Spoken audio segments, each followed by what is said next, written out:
19 जून 2026 तर्जुमान काबिल लिसान अख्तर सानी आरिफ बिल्लाह शेख हदीस शेख उलमा हजरत मौलाना शाह अब्दुल मतीन बिन हुसैन साहिब दामत बरकातुहुमेर जामिया हकीमुल उम्मतेर मासिक इज्तिमाय अजीम शान इल्हामी बयान शाह अख्तर भवनेर अंडारग्राउंड জামিয়া হাকিমুল উম্মত মুজাদ্দিদনগর আরাকুল দক্ষিণ কেরানীগঞ্জ ঢাকা। বয়ানটি বারবার শুনতে থাকার মতো। আসসালামু আলাইকুম ওয়া রাহমাতুল্লাহি ওয়া বারাকাতুহু।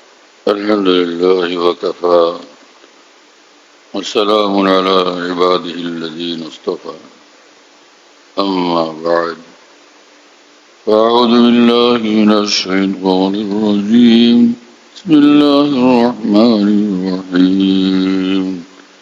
ইন্নাল্লাযীনা ইয়াখশাউনা রাব্বাহুম বিল গায়বি لهم مغفرة وأجر كبير صدق الله مولانا العظيم। আল্লাহ পাক জাল্লা জালালুহু ওয়া মানওয়ালু আমাদের সকলকে মাফ করেন, সারা পৃথিবীর সকল মুসলমানকে মাফ করেন, আমাদের সকলকে আল্লাহ ওয়ালা বানায় দেন, কামিল ঈমান ওয়ালা বানায় দেন, কামিল নূর ওয়ালা বানায় দেন। আল্লাহ পাকের মহব্বত মারিফত আমাদের অন্তরে নসিব করেন এবং দ্বীনের সহি বুঝ, নূর ওয়ালা বুঝ, গভীর বুঝ আল্লাহ আমাদেরকে নসিব করেন। আল্লাহর সন্তুষ্টি ওয়ালা দিন রাত আল্লাহ আমাদেরকে দান করেন। যেখানেই থাকি আল্লাহর হয়ে থাকি, এইরকম জিন্দেগি আল্লাহ পাক আমাদের সকলকে এবং সকল মুসলমানকে নসিব করেন। কোরআনে কারীমে মহান রব্বুল আলামিন যাই কিছু বয়ান করেন, কিছুক্ষণ পর পর রব্বুল আলামিন বলেন কথাই যে যদি তোমার ভিতরে ঈমান থাকে আর সুন্দর আমলওয়ালা জিন্দেগি থাকে, আমি তোমার, তুমি আমার। ঈমান থাকে সঙ্গে সুন্দর আমল ওয়ালা জিন্দেগি থাকে, তাহলে তোমার জন্য জান্নাতুল ফিরদাউস, যে জান্নাতের নিচে নহর প্রবাহিত থাকবে। জান্নাতের নিচে মানে জান্নাতের ভবনের পাশে, জান্নাতের ভবনের পাশে সেখানে নহর প্রবাহিত থাকবে। আর জান্নাতের যে নহর, মুফাসসিরিন লিখছেন যে সেটা খালের মতো না, গভীর এক গর্ত, ওর ভিতরে পানি প্রবাহিত, এটা না, বরং সমতল জায়গা, এর উপরে পানির স্রোত প্রবাহিত হইতে থাকবে, নহর প্রবাহিত হইতে থাকবে। যত কোরআন সুন্নাহর মুতালা আমরা করব এবং হাদিস তাফসীর যত বেশি আমরা পড়াশোনা করব, ইলম বাড়তে থাকবে, মজা বাড়তে থাকবে, মারিফত বাড়তে থাকবে। আর যত দ্বীনের মারিফত, আল্লাহ পাকের মারিফত বাড়বে, দ্বীনের মজা বাড়বে, দ্বীনের মজা বাড়বে, আল্লাহ পাকের নৈকট্যের পিপাসা বাড়বে, আল্লাহ পাকের সন্তুষ্টির পিপাসা বাড়বে। আল্লাহ তাআলা আমাদেরকে নসিব করে। বড় মুসিবত হলো এই যে মাদ্রাসায় যারা পড়াশোনা করেন, আলেম তালবে ইলম, এদের মধ্যে শতকরা 99.5 জন এরকম, অথবা তার চেয়েও বেশি, যে মাদ্রাসায় যে কটা কিতাব এমনি দর্শে পড়া হয় অথবা পড়ানো হয়, এর বাইরে কোনো ধরনের কিতাবাদি মোতালা করার অভ্যাস একদম নাই। এটা বড় শূন্যতা, বড় ঘাটতি, এবং এটা একজন আলেমে দ্বীনের জন্য শুধু ঘাটতি না, একটা কঠিন অপরাধ। ইলম আরো অর্জন করার এরকম সুযোগ থাকা সত্ত্বেও কেন সে ইলম আরো অর্জন করলো না? একটা লোক বাজারে ব্যবসা করে, লাভ পায় রোজ 10 টাকা, সে যদি আরেকটা এর সঙ্গে এরকম সন্ধান পায় যে এইরকম এক পদ্ধতি আছে, কঠিন না সহজ, যদি এটা আমি ধরতে পারি তাহলে আমি 10 টাকা না আমি প্রতিদিন লাভ পাবো 10 লাখ টাকা, এই লোক সেদিকে হাঁটবে না? হাঁটবে কি হাঁটবে না? কি আশ্চর্যের বিষয়, আসমানি ইলম যেটা আল্লাহর নিকট থেকে আসছে, নবী রসুলদের নিকটে আসছে, হ্যাঁ, সর্বশ্রেষ্ঠ নবী মুহাম্মদুর রাসূলুল্লাহ সাল্লাল্লাহু আলাইহি ওয়াসাল্লাম নিকট আসছে, সে এলেম অর্জনের জন্য বেচাইনি আমাদের মধ্যে নাই, সেটা অর্জনের জন্য ব্যাকুলতা আমাদের মধ্যে নাই। সারাদিন গল্প গুজব, কথাবার্তা, আড্ডা, চা খাওয়া আর বিরতিহীন পান খাওয়া, পান খাওয়ার পানের পিক ফেলতে থাকা, এইটাই আলেমদের কাজ নাকি? হ্যাঁ, পান খাইতে থাকা আর পানের পিক ফেলতে থাকা, এ কি তরিকা ভাই? একজন আলেমের শান এলমে দিন নিয়ে তিনি ব্যস্ত থাকবেন, দিন নিয়ে ব্যস্ত থাকবেন, যাতে তাবাহর এলমি আরো পয়দা হয়, এলম আরো বাড়ে, এলমের পরিমাণ বাড়বে তো তার মধ্যে দিনই জিন্দিগিও বাড়বে এবং দিনের ফাহমও তত বেশি বাড়বে। আকাবের দিনের কিতাবাদি যত পড়বে, দিনের বুঝ তত বেশি আসবে। পয়লা জরুরি আকাবের দিনের কিতাব পড়া, কোরআন সুন্নাহ যারা শিখেন, এরপরেই দরকার হলো আকাবের দিনের কিতাবাদি পড়া। আকাবের দিনের কিতাবাদি পড়ার দ্বারা যে একটা মানুষের দিনকে কিভাবে বুঝতে হবে, এর উসুল, এর মৌলিক নীতিমালা সে বুঝতে পারে। এই পথে আমাকে হাঁটতে হবে, এইভাবে আমাকে বুঝতে হবে, এইভাবে বুঝলে এটা সহি বুঝ, আর এর বিপরীতে বুঝলে এটা গলত বুঝ এবং গুমরাহি। আকাবের দিনের কিতাবাদের দ্বারা এই মৌলিক উসুলগুলো, নীতিমালাগুলো, সীমা রেখাগুলো নির্ধারিত হয়ে যায়, সুনির্ণীত হয়ে যায়, স্পষ্ট হয়ে যায়, দ্ব্যর্থহীন হয়ে যায়, দ্ব্যর্থহীন। হ্যাঁ, ব্যর্থতা থাকে না, এর ব্যর্থতাও থাকে না, পরিষ্কার হয়ে যায় তার কাছে সবকিছু। হ্যাঁ, এলেম অনেক অনেক শেখা জরুরি থাকে না যদি মানুষ আকাবের দিনের উলুম মারিফের মুতালা করে। আকাবের দিনের সাওয়ানে তাদের জীবনী, তাদের জীবন ধারা, তাদের কোরআন সুন্নাহর দ্বীনি ব্যাখ্যা চোখের সামনে থাকে, তখন কেউ তাকে গুমরা করতে পারে না। কারো শক্তি থাকে না তাকে গুমরা করার মতো। আর না হলে 25 কোটি টাকা দিলেই কোরআন সুন্নাহর ব্যাখ্যা ঘুরে যায়। 25 কোটি টাকা দিলে কোরআন হাদিসের ব্যাখ্যা ঘুরে যায়, হেদায়েতের ব্যাখ্যা ঘুরে যায়, ইসলামের মূল পরিবর্তন হয়ে যায়। নাউযুবিল্লাহি তাআলা মিন যালিক। দুনিয়া যে মৌলবীর ভিতরে ঢুকছে, সে কোনোদিন তার মুখ থেকে হক কথা বের হবে না, যা বের হবে সবগুলো আবর্জনা। এজন্য আসলাফ ও আকাবের দিন মানে সাহাবা, তাবিন, তাবে তাবিন এবং তাদের সাচ্চা অনুসারী যে ওলামায়ে দিন, আউলিয়া উম্মত আকাবের দিন, তাদের ইলম এবং তাদের দ্বীনি সমঝ এবং তাদের রাস্তার উপর অটল থাকাই হেদায়েতের রাস্তা। আর না হলে সব মানুষ গুমরাহিতে ডুবে যাবে। আর ওয়াজ নসিহত করার জন্য মহাসম্মেলন জরুরি না। হ্যাঁ, আমাদের হক্কানি উলামায়ে দ্বীন, মাশায়েখে কেরাম, আউলিয়া উম্মত যেখানেই যাবেন, আল্লাহ পাকের দ্বীনের 2-4-10 কথা বলবেন, তো বহু সহি লোক তৈরি হয়ে যাবে, সাচ্চা মুসলমান তৈরি হয়ে যাবে। এবং ছোট ছোট মজলিসে কথা বলতে থাকেন, মহাসম্মেলন কোনো জরুরি না। হ্যাঁ, মহাসম্মেলনে কথা বলতে কোনো বাধাও নাই, যদি শরীয়ত মোতাবেক, দিন মোতাবেক কথা বলার সেখানে ব্যবস্থা থাকে বলেন। কিন্তু দিনকে হেফাজত করা জরুরি। কু আনফুসাকুম ওয়া আহলিকুম নারা, তুমি জাহান্নাম থেকে নিজেকে বাঁচাও এবং তোমার পরিবার পরিজনকেও বাঁচাও। প্রথম কথা নিজের দিন হেফাজত, প্রথম কথা হলো নিজের দিন হেফাজত। হ্যাঁ, আমার দিন বরবাদ করে আরেকজনকে দিনের দিন শিক্ষা দেওয়া, এটা ইসলামী তরিকা না। হ্যাঁ, খালাম্মা যা আপনার ছেলেটাকে আমাদের সঙ্গে দেন, আমরা নিয়ে তাকে দিন শিখাবো। খালাম্মা একজন যুবতী নারী, হ্যাঁ, তার সঙ্গে পর্দা ফরজ, তার সঙ্গে চোখে চোখ মিলাইয়া তো তাকে তৈরি করা যে খালাম্মা আপনার ছেলেটাকে দেন, ভাইয়াকে দেন, ভাইয়াকে নিয়ে আমরা দিন শিখাবো। এই যে খালাম্মা বইলা তার সঙ্গে বেপরদেকি করলো, এটা গুনাহে সগীরা না গুনাহে কবিরা? মুহিউদ্দিন মাওলানা আবরার হোসেন রহমতুল্লাহ আলাইহি বারবার বলতেন, জাহান্নামে নেওয়ার জন্য একটা গুনাহে কবিরাই যথেষ্ট। তো তুমি জাহান্নামে গিয়ে আরেকজনকে জান্নাতে পৌঁছানোর এই জজবা তোমার মধ্যে কেন পয়দা হলো? এই জজবা ইমানি জজবা না জাহান্নামে জজবা? কথা বুঝতেছেন আপনারা?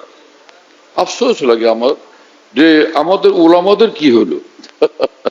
ওলামায়ে কেরাম নিজে আপনাদের কাছে যে তোলাবায়ে কেরাম আসছে দিন শিখার জন্য, আপনারা তাদেরকে দিন শিখান না, জাহেলদের কাছে পাঠান যে ওখান থেকে দিন শিখো। এটা ওলামায়ে দিনের শান? হ্যাঁ, জাহেলদের কাছে দিন শিখতে পাঠাচ্ছেন আপনি। কালকে আমাদের জন্য আপনাকে হিসাব দিতে হবে কিনা? হ্যাঁ, আপনার কাছে একজন আসছে চিকিৎসার ব্যাপারে পরামর্শ নিতে, আপনি একটা হাতুড়ে ডাক্তারের কাছে পাঠিয়ে দিলেন। কালকে সে তাকে অপারেশন করলো, রোগী শেষ হয়ে গেল। কালকে আমাদের আপনাকে আল্লাহর কাছে হিসাব দিতে হবে কিনা?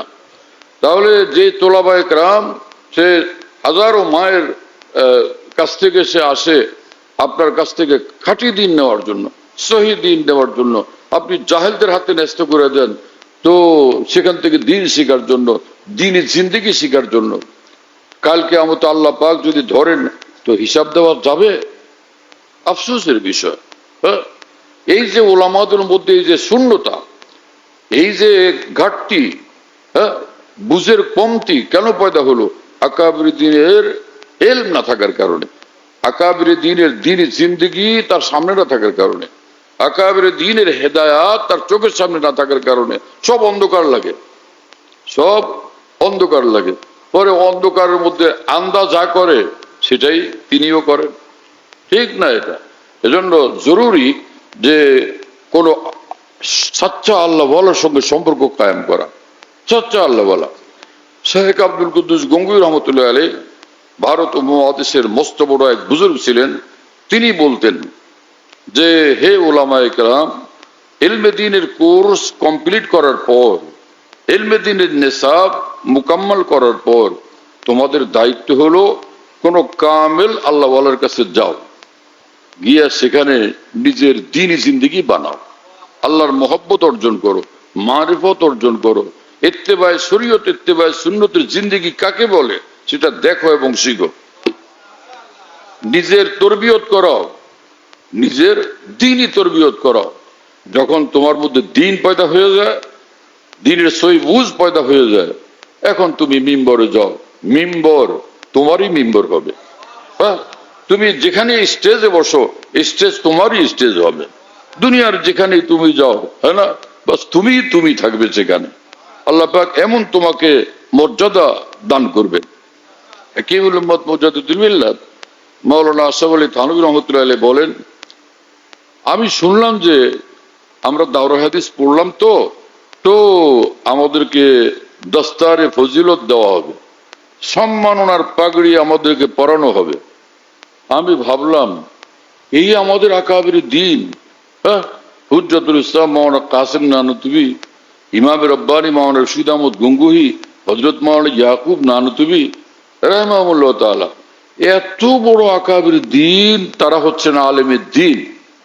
আমরা কয়েকটা পোলাপান নওজোয়ান, আমরা কি বা শিখলাম? আর আমাদেরকে ফজিলতের পাগড়ি দারুল দেওবন্দ থেকে যদি পরায় দেওয়া হয় এই বড় আকাবের হাতে, তো দুনিয়ায় কথা মনে করতে বাধ্য হবে এই আকাবের দ্বীনের নজরে এই নওজোয়ানরা সঠিক, এরা দ্বীনের মডেল। অথচ এটা তো সঠিক না। আমরা তো দ্বীন কিছু শিখি নাই, দ্বীন কিছু বুঝি নাই। এটা কেমন হবে? দস্তারে ফজিলত। হযরত হাকিমুল উম্মত থানভী বলেন, আমি আমার উস্তাদ হযরত মাওলানা ইয়াকুব নানুতুবির নিকট গেলাম, যিনি হযরত মাওলানা মামলুকুল আলী রহমতুল্লাহ আলাইহির সাহেবজাদা। গিয়ে বললাম, হযরত জি, শুনলাম আমাদেরকে নাকি দস্তারে ফজিলত দেওয়া হবে, হ্যাঁ, সম্মাননার পাগড়ি দেওয়া হবে। তো হযরত আমার মাপ চাই, আমাদেরকে যেন এই পাগড়ি না দেওয়া হয়।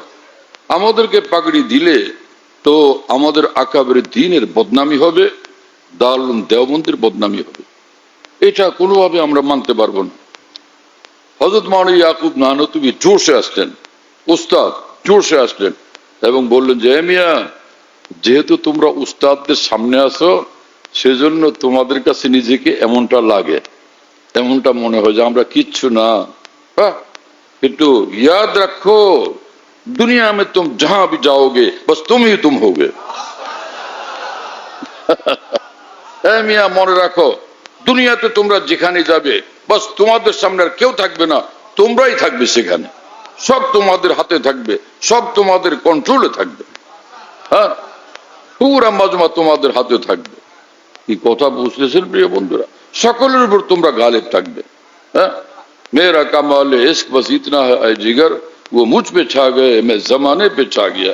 ভারতের বিখ্যাত কবি জিগর মুরাদাবাদী বলছিলেন যে আমি আল্লাহকে ভালোবাসি, আমার মহান আল্লাহর ভালোবাসার মর্যাদা এই যে আমি আল্লাহ আমার উপর ছেয়ে আছেন আর আমি পৃথিবীর উপর ছেয়ে আছি।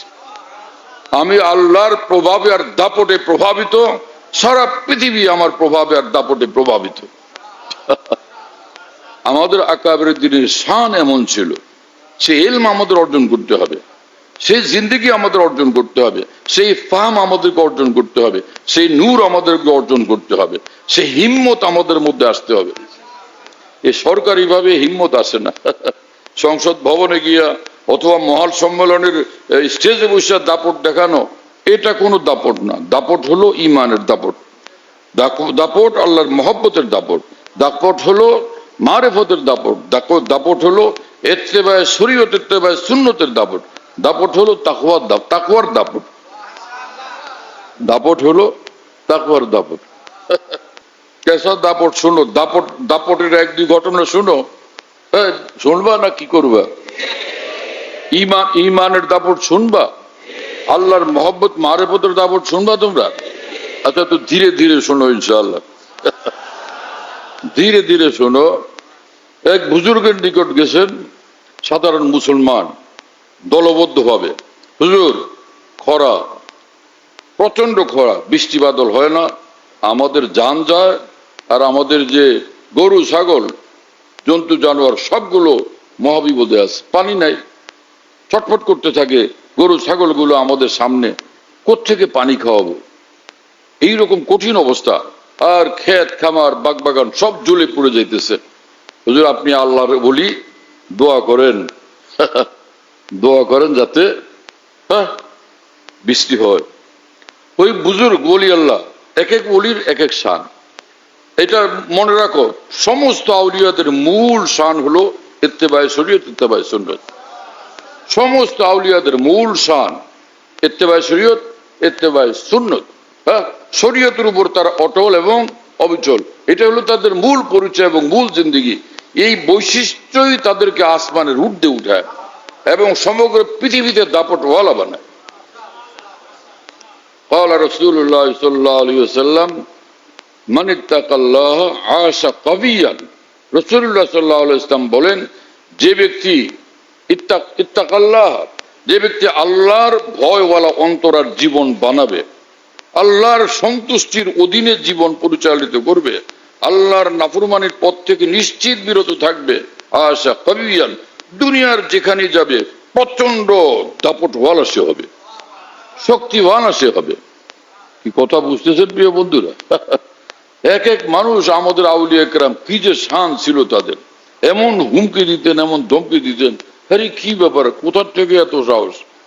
সাহস ছিল যে যে তাদের সঙ্গে তারা অনুভব করতেন যে আল্লাহ আমার সঙ্গে আছেন, আল্লাহ আমার সঙ্গে আছেন, বাস এই জিনিস। কি কথা বুঝতেছেন? হাকিমুল উম্মত মাওলানা আশরাফ আলী থানভী রহমতুল্লাহ আলাইহি তিনি চাইতেন যে ভারত দ্বিখণ্ডিত হোক, ভারত দ্বিখণ্ডিত হোক। এই ভারতের মধ্যে হিন্দুদের দ্বারা প্রভাবিত হয়ে, হিন্দুদের দ্বারা নির্যাতিত হয়ে মুসলমানরা সহিভাবে, সঠিকভাবে, নির্বিঘ্নে দিন ইসলামের উপর আমল করতে পারে না। এক একবার ভারতের হিন্দুরা আন্দোলন করত মুসলমানদেরকে হিন্দু বানানোর জন্য, আরিয়া বানানোর জন্য। কথা বুঝতেছেন? এই ছিল ভারতের অবস্থা। সমগ্র ভারত উপমহাদেশ জুড়ে ব্যাপকভাবে মুসলমানদের উপর জুলুম আর অত্যাচার চলতেছিল। আর ইংরেজরাও যেহেতু মুসলমানদের দুশ্মন, ইংরেজরা মুসলমান এই দেশ ভারত উপমহাদেশ যখন শাসন করতেছিল, তখন তো তারাও ওই হিন্দুদের ইন্ধন যোগাইতো, হিন্দুরা ইংরেজদেরকে ইন্ধন যোগাইতো, আর ইংরেজরা হিন্দুদেরকে ইন্ধন যোগাইতো। গোপনে গোপনে তলে তলে আল কুফরু মিল্লাতুন ওয়াহিদা, সব কাফেরের দলের একই ধান্দা, মুসলমানের উপরে জুলুম করো, অত্যাচার করো। কি কথা বুঝুন নাই? ৮০,০০০ মাদ্রাসা ছিল এই বাংলায়, কথা বুঝতেছেন? এই ইংরেজরা সবগুলোকে নিশ্চিহ্ন করে দিছে, কোন মাদ্রাসার অস্তিত্ব রাখে নাই। এর জন্য হযরত হাকিমুল উম্মত মাওলানা আশরাফ আলী থানভী রাহিমাহুল্লাহ চাইতেন যে একটা স্বাধীন মুসলিম দেশ হোক, স্বাধীন মুসলিম দেশ হোক, এটার নাম যাই দিবা, আগে একটা স্বাধীন আলাদা একটা মুসলমানদের একটা আলাদা দেশ হোক, যেখানে স্বাধীনভাবে তারা দ্বীন ঈমান ইসলাম নিয়ে চলতে পারে, কেউ তাদেরকে বাধা দিতে না পারে, কেউ না বলতে পারে যে এখানে গরু জবাই করা যাবে না, এখানে গরুর গোশত খাওয়া যাবে না, রাস্তার মধ্যে এখানে নামাজ পড়া যাবে না, এখানে এত বড় প্রকাশ্যে ফিরলে ঈদের জামাত করা যাবে না। এই কথা বলার কারো বাপের হিম্মত না হয়, তাই না? এই ছিল হাকিমুল উম্মত থানভীর চিন্তা। আর আমাদের কিছু বুজুর্গানের দিনের এরকম চিন্তা ছিল যে ভারত একটা বড় দেশ, বড় দেশে আমরা এত মুসলমান একসাথে থাকলে এটা আমাদের একটা বড় শক্তি হবে। কি কথা বুঝো না? তো উভয় শ্রেণীর বুজুর্গানের দিন একটা সহি মানে রাস্তা তালাশ করতেছিলেন মুসলমানদের জন্য। উভয় শ্রেণীর উলামায়ে দিন আকাবের দিনের ফিকির ছিল মুসলমানদের কল্যাণ কিসে হবে। কি কথা বুঝেন না? মুসলমানদের ভালাই কিসে হবে, মুসলমানদের উন্নতি অগ্রগতি কিসে হবে। কিন্তু হাকিমুল উম্মত থানভীর চিন্তা ছিল একটা আলাদা দেশ আমাদের জন্য হোক, মুসলমানদের জন্য হোক। কথা বুঝে আসছে? এই জন্য ভারতে ব্যাপকভাবে হিন্দুরা হাকিমুল উম্মত মাওলানা থানভীর দুশমন হয়ে গেছে। হ্যাঁ, তো ওই যে গান্ধী ছিল না, গান্ধী নামও শুনো না তোমরা? গান্ধী, হ্যাঁ, গান্ধী হাকিমুল উম্মত থানভীকে দাওয়াত দিছে। যে গান্ধীর যে বাসভবন ছিল, যে বাসভবনে গান্ধী থাকতো, ওটার নাম ছিল আনন্দ ভবন। আনন্দ ভবন। তো হযরত থানভীকে দাওয়াত দিছে, গান্ধী দাওয়াত দিচ্ছেন যে আপনি আসেন আনন্দ ভবন, আপনার সঙ্গে কথা হবে, মত বিনিময় হবে। হাকিমুল উম্মত থানভী গর্জে উঠছেন এবং তিনি বলছেন যে আশরাফ আলী क्यों जाए, अशरफ अली क्यों जाए आनंद भवन और गांधी क्यों ना आए थाना भवन।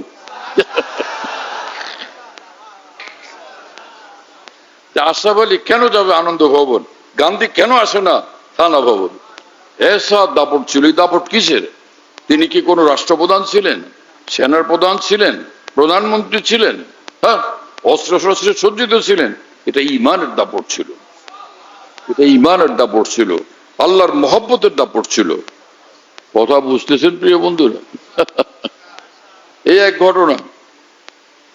একবার সে হযরত থানভীর বিবি ছুটে আসছেন হযরত থানভীর কাছে, বললেন যে আমার ভাই ঝামেলা করতেছে, আপনাকে কে জানি গালিগালাজ করছে। ওই মানে আলাদা দেশ হযরত থানভী চান, সেজন্য কে জানি গালিগালাজ করছে। তো আমার ভাই খেপছে, ও বলে যে ওরে আমি খুন করব, আমি বাঁচি আর মরি আমি তা বুঝি না, আমি ওরে খুন করব। এত বড় আলেম বুজুর্গকে গালি দিল, এটা আমি কোনোভাবে বরদাস্ত করব না। আমার ভাইয়ের মাথা খারাপ হয়ে গেছে, পাগলের মতো করতেছে। আমি কি করবো, আপনি ওরে থামান, ওরে ডাকো, ওরে ডাকো। ডেকে নিয়ে আসছে। হযরত থানভী বললেন, দেখো আমি তোমার একটা কথা বলি, যে মরজুব আউলিয়া আছে না এক জামাত, জানো এটা মরজুব আউলিয়া? হ্যাঁ, হযরত হাকিমুল উম্মত থানভী বলেন, আমার এই গেটে এক মরজুব এখানে আমার পাহারাদার হিসাবে আল্লাহর তরফ থেকে নিযুক্ত আছে। এই সে মরজুব আমার কাছে এসে বলে গেছে 47 সালে পাকিস্তান হয়ে যাবে। কথা শুনছো তুমি? ওরে বুঝাইতেছেন 47 সালে পাকিস্তান হবে। ওরা আমার গালি দেয়, কিন্তু পাকিস্তান তো হবে। হ্যাঁ, সেই পাকিস্তানের দুই অংশ ছিল, একটা পশ্চিম পাকিস্তান, ওটা পাকিস্তান রয়ে গেছে, আরেকটা অংশ যেটা পূর্ব পাকিস্তান ছিল সেটা বাংলাদেশ হয়ে গেছে। যদি না এটা পূর্ব পাকিস্তান হইতো, বাংলাদেশ হওয়া সম্ভব হইতো না। কি কথা বুঝতেছেন? কারণ ভারতের মধ্যে, সমগ্র ভারতের মধ্যে এই মুসলিম সংখ্যাগরিষ্ঠ একটা এলাকা আছে, সেটা হলো কাশ্মীর। মুসলিম সংখ্যাগরিষ্ঠ, কোনোভাবেই কি ভারত সেটাকে সেই মুসলমানদেরকে সুখে থাকতে দিল, ওখানে শান্তিতে থাকতে দিল, অথবা স্বাধীন হইতে দিল? তাহলে আমরা বাংলাদেশের মুসলমান স্বাধীন হওয়া কিভাবে সম্ভব ছিল? এটা কি ভারত বরদাস্ত করত? যদি আমরা ভারতের অংশ হতাম, এই স্বাধীনতাকে ভারত সহ্য করত? কোনোভাবেই না। বরং ভারত স্বাধীন হওয়ার পরে একটার পর একটা দেশকে দখল করে নিয়ে গেছে। সিকিমকে দখল করে নিয়ে গেছে, এটা দখল করে নিয়ে গেছে, সেটা দখল করে নিয়ে গেছে। এই খালি তার আগ্রাসনী একটা মানসিকতা ছিল, আগ্রাসনের মানসিকতা তার ছিল, আগ্রাসনের একটা কর্মকাণ্ড ছিল। তা আমরা তাহলে স্বাধীন হইতাম কিভাবে? তো এটা পাকিস্তানের একটা অংশ হওয়ার কারণে আমাদের পাকিস্তানি ভাইদের সঙ্গে ঝগড়াঝাটি করে পরে আমরা স্বাধীনতা পাইছি। কি কথা বোঝেন নাই? কারণ ও বেটারা এত শক্তিশালী না যতটা ভারত শক্তিশালী। তা আমি বলতেছিলাম যে মানুষ যদি সাচ্চা মুসলমান হয়, পাক্কা মুত্তাকি হয়, ঈমানওয়ালা হয়, তো দাপট কেমন হয়? এক দাপট তো শুনেলাম, আরেকটা দাপট, হাকিমুল উম্মত মাওলানা থানভীর দুশ্মন তখন অনেক। হ্যাঁ, হযরত থানভী ভোর রাতে ঘুম থেকে উঠতেন, উজু করতেন ঘরের মধ্যে, তৈরি হয়ে তাহাজ্জুদের নামাজটা পড়তেন। এই খানকার সংলগ্ন যে মসজিদ, ছোট্ট মসজিদ, হ্যাঁ, ছেলেটাকে শুনাইছো কবি এ জায়গা? তোমরা কি যে মানুষ মিয়া, মাথায় কোনো বুদ্ধি শুদ্ধি নেই, হ্যাঁ, গলাবাজি করার জন্য খালি ঘুরো গারো, দিন শিখো না, দিন বুঝো না, তোমাদের মধ্যে দিনের বুঝ নেই। হ্যাঁ, এটা শোনাও নাই? তামাম দুনিয়ার গান গাইতে এখানে আসছে, সঙ্গীত শিল্পী কোথাকার, শিল্পী হয়েছে তারা। পোলাপান তো পোলাপান, আর সবিউন ওয়ালাউ কানা নবিয়ান।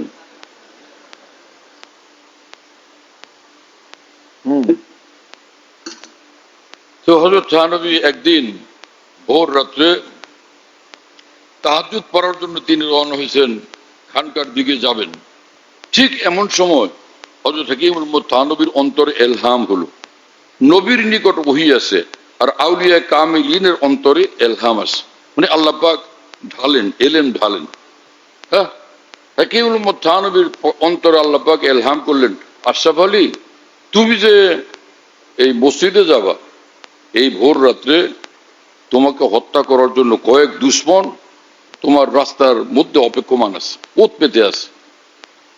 হাকিমুল উম্মত থানভী হারিকেন হাতে বের হতে ছিলেন, হযরত থানভী বসে পড়লেন, ফের মোরাকাবা করলেন, আল্লাহর দিকে মুতাওয়াজ্জ হলেন, যায় আল্লাহ, আমি তাহলে এখন কি করব? হ্যাঁ, হযরত থানভী বলতেন যে কোনো আওয়াজ তো শুনি না, হ্যাঁ, बातें तो है हरदम मगर आवाज नहीं है, तुम सा कोई हमदम कोई दमसाज नहीं है।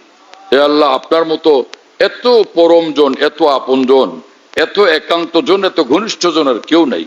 কত কথা হয় আপনার সঙ্গে, কিন্তু কোনো আওয়াজ তো নাই। বাতে তো হে হরদম, আপনার কত কথা সর্বক্ষণ আমি শুনতে থাকি, কিন্তু আওয়াজবিহীন, কোনো আওয়াজ নাই। বাতে তো হে হরদম মগর আওয়াজ নেই হে, বিনা আওয়াজে। পাকিস্তানের যে স্ট্যান্ড ফ্যান আছে না, বড় বড়, যে একটা বিশাল বড় বড়, জায়গায় জায়গায় আমি ঢাকায় দেখতাম যে ওটার মধ্যে লেখা আছে বে আওয়াজ পাক ফ্যান, বে আওয়াজ পাক ফ্যান। আওয়াজ না, এটার আওয়াজবিহীন পাকিস্তানি পাংখা। এটা যা কিনে আইনা ঘরে লাগাইলে আর ওর আওয়াজে কোনো কানে কিছু শোনা যায় না।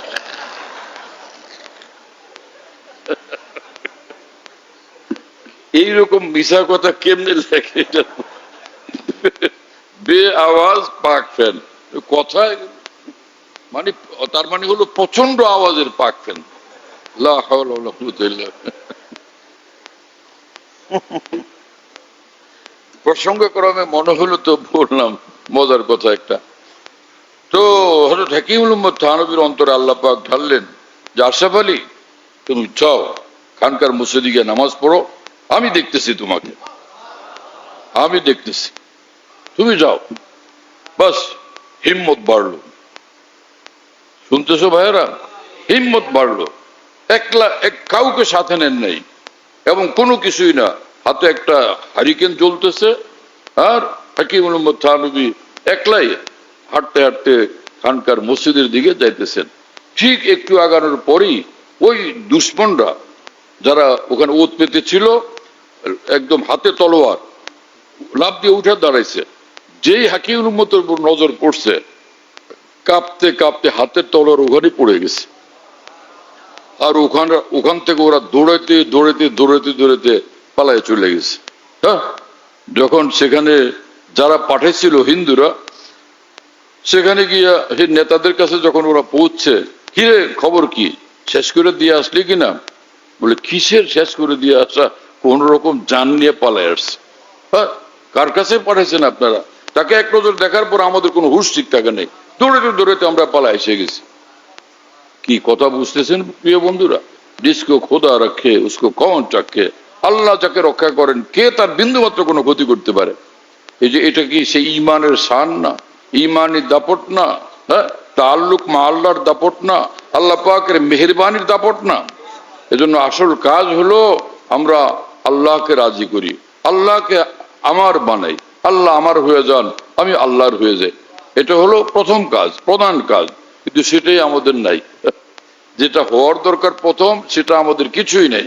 কিন্তু এক একজন বিরাট বড় আল্লামা, বিরাট বড় শাইখুল হাদিস, বিরাট বড় প্রিন্সিপাল, বিরাট বড় রাজনীতিবিদ, বিরাট বড় লেখক, বিরাট বড় প্রাবন্ধিক, প্রবন্ধকার, তাই না? সবকিছু বিরাট বড় ভাষ্যকার, কিন্তু আসল জিনিস কিচ্ছু নাই। তাকওয়ার জিন্দেগি নাই, ইত্তেবায়ে শরীয়ত, ইত্তেবায়ে সুন্নত নাই, গুনাহ থেকে বাঁচার ফিকির নাই, হ্যাঁ, এবং যে চোখের হেফাজত নাই, জবানের হেফাজত নাই, আকাবির দ্বীনের সামনে নতি স্বীকার করার এই আখলাক এখন পর্যন্ত তৈরি হয় নাই। অহংকার, দম্ভ, গরিমা, হিংসা, বিদ্বেষ, কুধারণা থেকে নিজের অন্তরকে এবং জীবনকে এখনো পবিত্র করতে পারি নাই।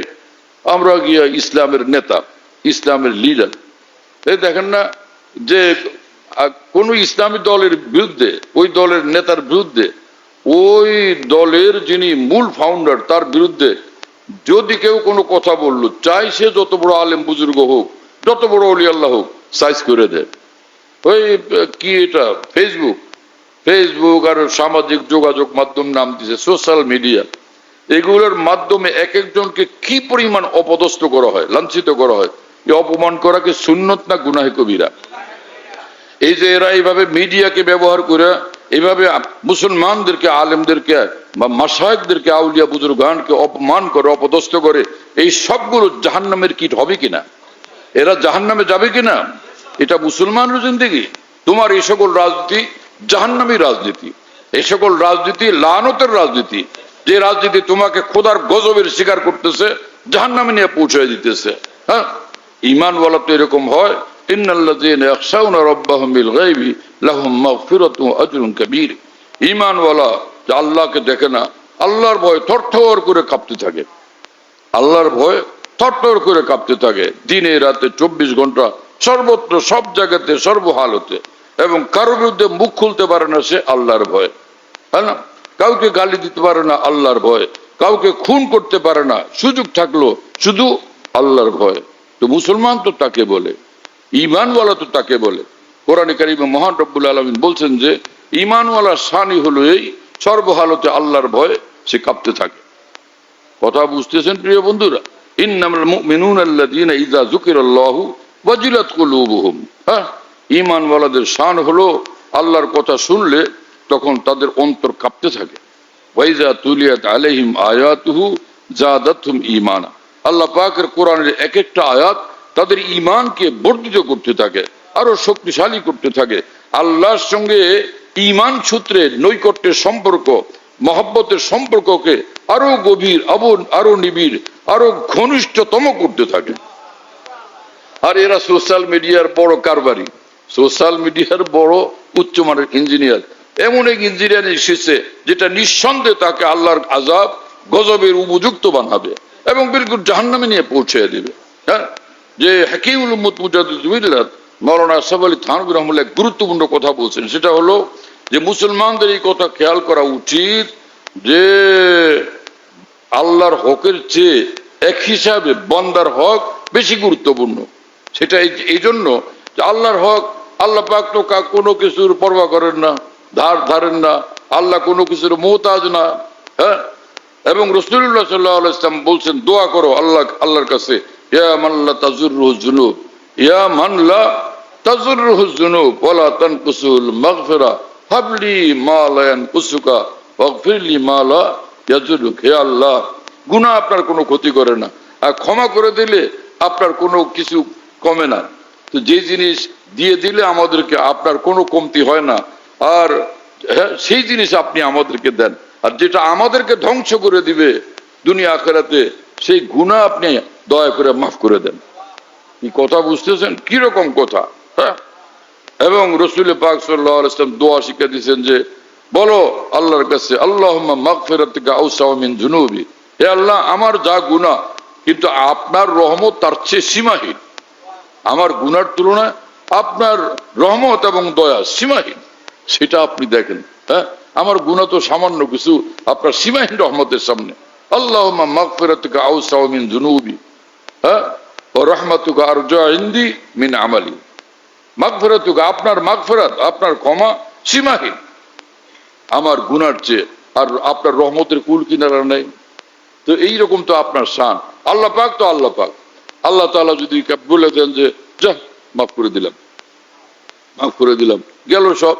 কিন্তু মহান রব্বুল আলামিন বান্দার হক মাফ করবেন না, বান্দার হক মাফ করবেন না। আর 3 পয়সা,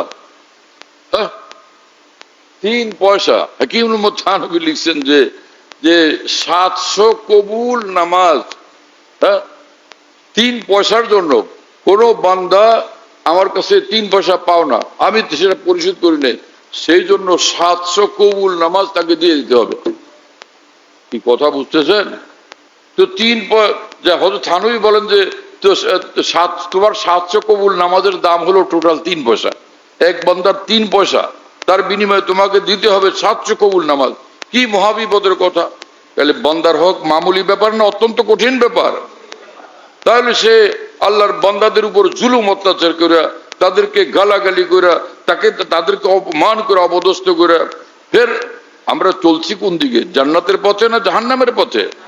এই নালায়েকের দলে, জালেমের দল, আল্লাহর কসমে জালেমেরা তওবা না করলে জিনিস একদম সোজা জাহান্নামে গিয়ে পৌঁছবে। কথা বুঝতেছেন প্রিয় বন্ধুরা? আমাদের হযরত মাওলানা কাসেম নানুতুর রহমাতুল্লাহ সম্পর্কে পর্যন্ত অপমানজনক কথা লিখতেছে। ইমাম রব্বানী মাওলানা রশিদ আহমদ গঙ্গি রহমাতুল্লাহ পর্যন্ত সম্পর্কে পর্যন্ত এত লজ্জাকর অপমান কথা বলতেছে, কোনোভাবে সেটা আলোচনা করাও সম্ভব না।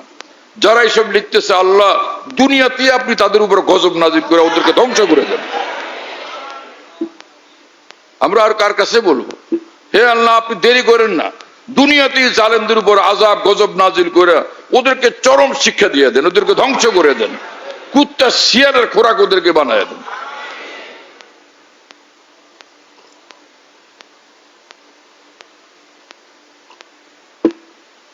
হ্যাঁ, তো বুজুর্গের কাছে গিয়া লোকজন বলছে যে হুজুর খরা, বৃষ্টি হয় না, ওনা বৃষ্টির যন্ত্রণা আমরা শেষ, আপনি দোয়া করেন। তো বুজুর্গ ছিলেন, মার্জুম বুজুর্গ, উনি লোকদেরকে বললেন, হে মিয়া, তোমরা আমার কাছে আসছো দোয়ার জন্য। ওই যে উনার লগে, মানে আসমানে ইশারা করে আল্লাহর দিকে বলে, উনার লগে আমার লগে আজকাল এরকম চলতেছে, মানে উনার লগে আমার লগে সম্পর্ক এখন আজকাল এরকম যে আমি বলি একটা, উনি করেন উল্টাটা, এই অবস্থা চলতেছে। এখন মানুষ পেরেশান যে কি বলেন হুজুরে, মরজুব বুজুর্গ তো মরজুব, তো উনি কি বলে না বলে, হুজুর আমরা এগুলি বুঝি না, দোয়া করে দেন, আমরা একটু বৃষ্টি যাতে হয়। হ্যাঁ, আমার কথা তোমরা বুঝো না মিয়া। হ্যাঁ, কি বললাম তোমরা বিশ্বাসই করো না? দেখো এখন নগদ দেখে। ও একটা পাশে কোনো জায়গায় পানি ছিল, পুকুর, ওইখানে গিয়া ওই নামছেন, লুঙ্গি নিয়ে নামছেন, গোসল করছেন, গোসল করে উপরে এসে যে ভিজা লুঙ্গিটা মাঠের মধ্যে শুকাই দিয়ে দিচ্ছেন, মাঠের মধ্যে বিছাই দিচ্ছেন। উনি ঘরে ঢুকার আগে এমন বৃষ্টি, পুরো এলাকা বৃষ্টিতে ভাসে গেছে। কি কথা বোঝো নাই? পরে তিনি বললেন যে দেখলাম, আমি যেটা বললাম না এরকম সম্পর্ক, আমি যে লুঙ্গিটা দিলাম উনি কি শুকাইতে দিলেন? আমি লুঙ্গিটা যে রোদের মধ্যে দিলাম উনি কি এটা শুকাইতে দিলেন? পুরোটা ভিজাই দিয়েছেন। এই হলো আজকাল আমাদের দুইজনের অবস্থা। এই যে তামাশা, আশ্চর্য না এটা? এটা কি জিনিস? হ্যাঁ, এটা হলো তার আল্লাহর সঙ্গে গভীর মহব্বত, সে মহব্বতের সম্পর্কের এবার বিস্ময়কর বহিঃপ্রকাশ। আর এক বুজুর্গ, ওনার কাছে গিয়ে লোকের হাজির হয়েছে, হুজুর আমাদের এলাকায় ভীষণ অভাব, ভীষণ অনাবৃষ্টি, খরা, তা আপনি দোয়া করে দেন। কি দোয়া করবো? বৃষ্টি হইতো। হ্যাঁ, ডান্ডা একটা ছিল ওনার হাতে, ডান্ডা। বুজুর্গানের দিনটা ওই আসা ব্যবহার করেন না, এই আসা লাঠিটা নিয়ে দিছেন জঙ্গলের দিকে দূর। ওই পাগলা বুজুর্গ তো, মরজুব বুজুর্গ, কোরআন শরীফটা ঠিক করে পড়তে পারতেন না। ওই গিয়া জঙ্গলের মধ্যে উনি ডান্ডা দিয়া জঙ্গলের গাছগাছালিকে মারতেছেন, দুমছে, আর বলতেছেন ও আউকা জালাইবি মিনাস সামায়, আউকা জালাইবি মিনাস সামায়, আউকা জালাইবি মিনাস সামায়। আসলে কোরআন শরীফের আয়াত হলো আউকা সাইয়িবি মিনাস সামায়, তাই না? উনি ওটারে উল্টা পাল্টা করে কি পড়া পড়তেছেন, আউকা জালাইবি মিনাস সামায়, আর ডান্ডা দিয়া জঙ্গলের পিড়াই দিচ্ছেন। হ্যাঁ, এই তার মানে হলে বৃষ্টি হলি ডাকেন, এই বৃষ্টি হলি ডাকেন। আল্লাহ লাগে একটা হুইসি লাগাই দিছে যে বৃষ্টি হয় না কি জন্য, এই বৃষ্টি হইতেছে জ্বালাই। আয়তটা পরেনার জঙ্গলের বিধান, এটা কোনো দোয়া হলো না, কি হলো? একটা পাগলামি, পাগলা বুজুর্গ পাগলামি করলেন, সাথে সাথে এমন বৃষ্টি আরম্ভ হয়েছে যে পুরো ওই এলাকার থেকে যত মানুষ ওনার সঙ্গে গেছিল ফিরে আসা মুশকিল হয়ে গেছে। হাঁটু পর্যন্ত চতুর্দিকে পানি আর পানি হয়ে গেছে। এইরকম কি বুঝতেছেন ভাইরা? অনেক কিছু করেও যে বেশি নামানো গেল না, আর ওনার ডান্ডার পিটানির লগে, তাই না? এখন এই সকল অতি জ্ঞানী যে মুসলমান, অনেক বড় চিন্তাবিদ মুসলমান, ব্যারিস্টার টাইপের, অ্যাডভোকেট সাইজের, এগুলোরে বুঝাবেন কেমনে? এদেরকে বুঝাবেন কেমনে? সে রসুল পাক সাল্লাল্লাহু আলাইহি ওয়াসাল্লাম বলছেন যে রুব্বা আশআসা আকবারা লাউ আকসামা আলাল্লাহি লাআবাররাহু মাদফুইন বিল আবওয়াব, যে আল্লাহ পাকের অনেক আউলিয়া বুজুর্গান এরকম আছে যে এলোমেলো কেশ, হ্যাঁ, এবং ধুলা ধূসরিত, আর সে যে কোনো জায়গাতে যাবে কেউ তারে পাত্তা দেয় না। মাদফুইন বিল আবওয়াব, কোনো কথা বললে তার কথার এক পয়সার মূল্য কেউ দেয় না, তার কথায় কেউ সাড়া দেয় না। কিন্তু গোপনে মহান আল্লাহর সঙ্গে এত গভীর সম্পর্ক, লাউ আকসামা আলাল্লাহি লাআবাররাহু, সে যদি একটা কথা শক্ত, আকসামার তর্জমা যদি কসম করে বলে, অথবা সে শক্তভাবে একটা কথা বলে বসে, এটা হবে, তা আল্লাহ পাক তার সঙ্গ দেন এবং ওটা আল্লাহ নিজে তার পক্ষে হয়ে ঘটায় দেন। কি কথা বুঝতেছেন? এই আগল পাগল যারা, এগুলোরে বুঝাবে কে? হ্যাঁ, যাদের জিন্দিগি আল্লাহ ওয়ালা জিন্দিগি, আল্লাহর মহব্বতের জিন্দিগি, শরীয়ত সুন্নত মোতাবেক জিন্দিগি, তাদের সঙ্গে তুমি যুক্তি দেখাও মিয়া, ব্যারিস্টারি দেখাও। এখানে কোনো ব্যারিস্টারি চলে না, সব অচল, এখানে সব অচল হয়ে যায়। হ্যাঁ, কি আর বলা, কত সব কথা, অনেক বিষয় এরকম মনে পড়ে, সবগুলো তো বলাও মুশকিল, কারণ এখন এরকম হইচই পার্টি বেশি, কোরআন সুন্নাহর ইলম কালাম নাই, কিন্তু হইচই পার্টি। অনেক বহুত অমুক দলের নেতা হয়েছে, অমুক দলের কর্মী হয়েছে, অমুক দলের একদম উচ্চ লেভেলের সদস্য হয়েছে, ওনার গায়ের জোর বাড়ছে। আরে এটা কোনো গায়ের জোর বাড়ার তরিকা হলো? রাজনৈতিক দলের নেতা হলে, লিডার হলে, সদস্য হলে, হ্যাঁ, এতে কোনো এসের কি, কিসের গায়ের জোর বাড়বে? ইমানের জোর বাড়াও, ইমানের জোর বাড়াও। ইমানের জোর বাড়ে আল্লাহর মহব্বতের দ্বারা, ইত্তেবায়ে শরীয়তের দ্বারা। আল্লাহর কসম, ইমানের জোর বাড়ে ইত্তেবায়ে শরীয়তের দ্বারা, ইত্তেবায়ে সুন্নতের দ্বারা, মুহাম্মদুর রাসূলুল্লাহ সাল্লাল্লাহু আলাইহি ওয়াসাল্লামের গোলামির দ্বারা, রাসূল পাক সাল্লাল্লাহু আলাইহি ওয়াসাল্লামের সচ্চা অনুগামিতার দ্বারা। কথা বুঝে আসছে? হ্যাঁ, সে কি দালায়েলুল নবুওয়া কিতাবের মধ্যে এই ঘটনা আমি নিজে পড়ছি, যে বিখ্যাত সাহাবী আবু হুরায়রা রাদিয়াল্লাহু তাআলা আনহু বলেন যে আমি নিজে চায়া থাকলাম, আমার দুই চোখ দিকে তাকাইতে দেখতেছিলাম আমি এই ঘটনা, যে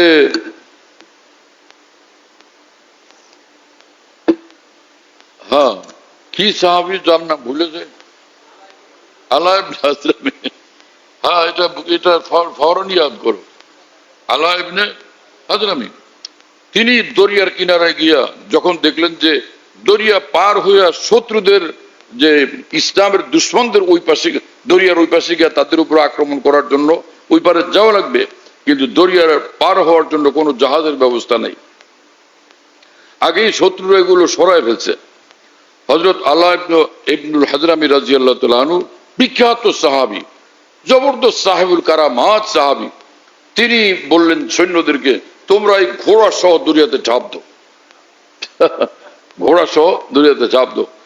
সাহাবী আবু হুরায়রা বলেন রাদিয়াল্লাহু তাআলা আনহু, আমি দেখলাম যে আলা ইবনুল হাজরামের নির্দেশ পায়া যে সাহাবায়ে কেরাম, এই সৈন্যরা তারা দরিয়ার উপর ঘোড়া নিয়ে দৌড়ে যেতেছিলেন, কোন ঘোড়ার খুরের মধ্যে দরিয়ার এক ফোঁটা পানিও লাগে নাই। এটা কি জিনিস, কি মামলা! ঈমানের দাপট, আল্লাহর মহব্বতের দাপট, আল্লাহ পাকের নৈকট্যের দাপট, আল্লাহ পাকের মেহেরবানির দাপট। ওয়ালা তাহিনু ওয়ালা তাহজানু ওয়া আনতুমুল আ'লাউনা ইন কুনতুম মুমিনিন। আল্লাহ পাক জাল্লা জালালুহু ওয়া মানওয়ালু বলেন, তোমরা সাচ্চা দ্বীন ওয়ালা ঈমান ওয়ালা হয়ে ইন কুনতুম মুমিনিন, মানে তোমরা আমার হয়ে দেখাইয়া দাও, তো কোনো পেরেশানি থাকবে না, বিশ্বের সব জায়গাতে আমি তোমাদেরকে বিজয়ী বানায় রাখবো। ওয়া আনতুমুল আ'লাউনা, সব জায়গাতে তোমরাই বিজয়ী থাকবে যদি তোমরা আমার হও। এখন আমরা রাজনীতি করি, আন্দোলন করি, সংগ্রাম করি, ইলেকশন করি, সব করি, কিন্তু আমি নিজে আল্লাহর হই নাই। আল্লাহর হওয়ার তরিকা কি? যে ফরজ পালন করা, ওয়াজিব পালন করা, পর্দা পালন করা, হারাম থেকে দূরে থাকা, গুনাহ থেকে দূরে থাকা, আকাবের দ্বীনকে সম্মান করা, মা বাবাকে সম্মান করা, যদি তারা কাফের মুশরিকও হয়, মা বাবাকে সম্মান করা, আদব করা। তাহলে মা বাবা কাফের মুশরিক হলো, তাকে যদি সম্মান করতে হবে, আদব করতে হবে, আল্লাহর কোরআনের এটা সুস্পষ্ট এবং দ্ব্যর্থহীন নির্দেশ। তাহলে সে যারা ইসলামের মহান আকাবের দ্বীন, তাদেরকে কতটা সম্মান করতে হবে, তাদেরকে কতটা সম্মান করতে হবে, শ্রদ্ধা করতে হবে। যে বয়সে যে বড়, তাকে সম্মান করা ইসলামের নির্দেশ, এবং তাকে অপমান করা গুনাহে কবিরা। বয়সে বড়কে সম্মান না করে অসম্মান করলে সেটা গুনাহে কবিরা। তো উলামায়ে দ্বীনকে অসম্মান করা কত কঠিন গুনাহে কবিরা, আকাবের দ্বীনকে অসম্মান করা কত কঠিন গুনাহে কবিরা, সাহাবাদেরকে অসম্মান করা, তাদের সঙ্গে গুস্তাখি বেয়াদবি করা, তাদের দোষ ত্রুটি খুঁজে বেড়ানো কত কঠিন গুনাহে কবিরা। আর এইসব করার পরও এই মুসলমান নেতারা মনে করবে আমরা ইসলামী হুকুমত প্রতিষ্ঠা করলেই সবকিছু হয়ে যাবে। আমি আল্লাহর কসম করে বলি, আপনারা ভুল চিন্তা করতেছেন, আপনারা একদমই ভুলের মধ্যে আছেন, নিঃসন্দেহে ভুলের মধ্যে আছেন। কোনোভাবে এই সকল রাস্তার দ্বারা, এই সকল কর্মকাণ্ডের দ্বারা, এই সকল কলা কৌশলের দ্বারা কামিয়াবি অর্জন হবে না, যতক্ষণ পর্যন্ত ইত্তেবা শরীয়তের, ইত্তেবা সুন্নতের জিন্দেগি আমরা না বানাবো।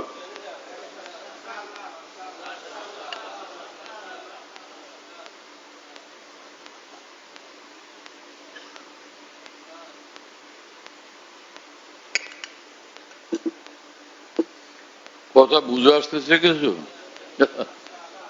হ্যাঁ, ইন্নাল্লাযীনা ইয়াখশাউনা রাব্বাহুম বিল গায়বি লাহুম মাগফিরাতুন ওয়া আজরুন কারীম।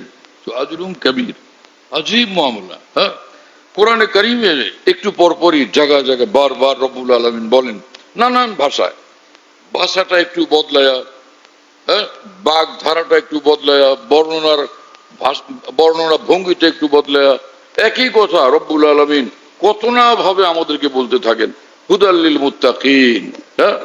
এই আসমানি কিতাব কোরআনে কারীম, এটা তোমাদের জন্য হেদায়েত, এটা তোমাদের দিক নির্দেশনা।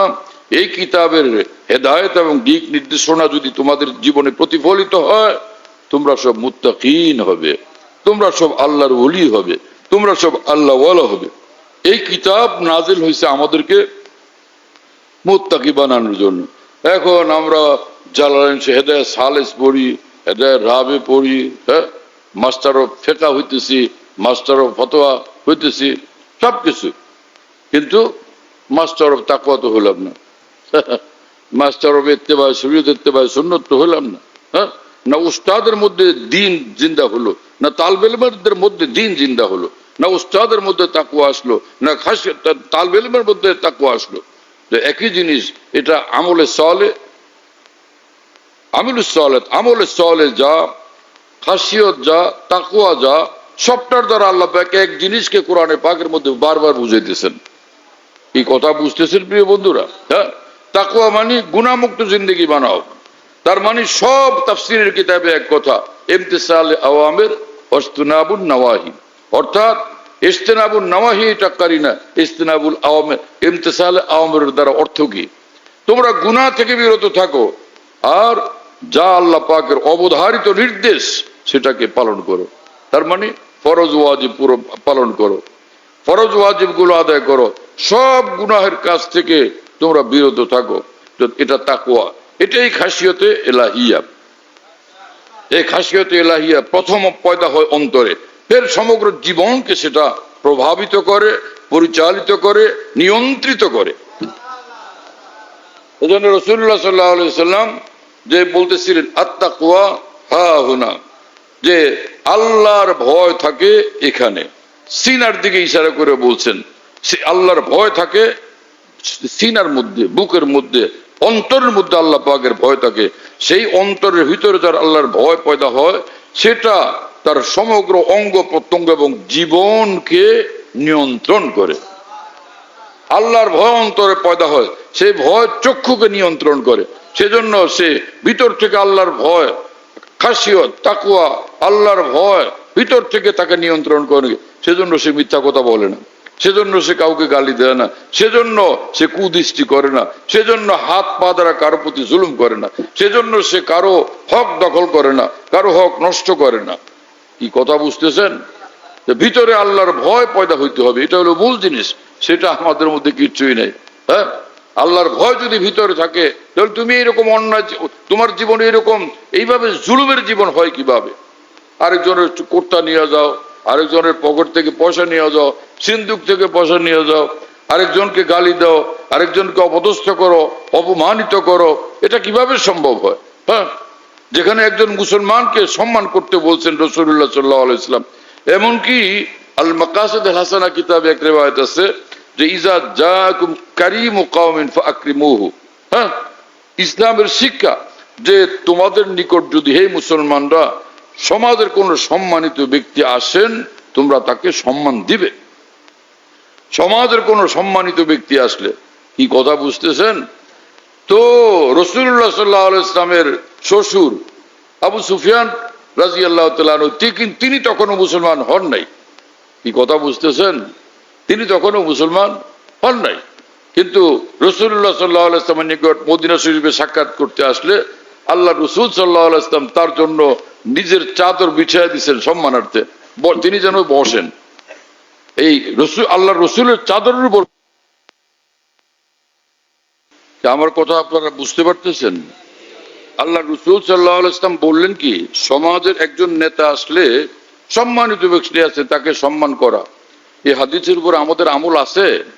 হ্যাঁ, আশ্চর্য অবস্থা।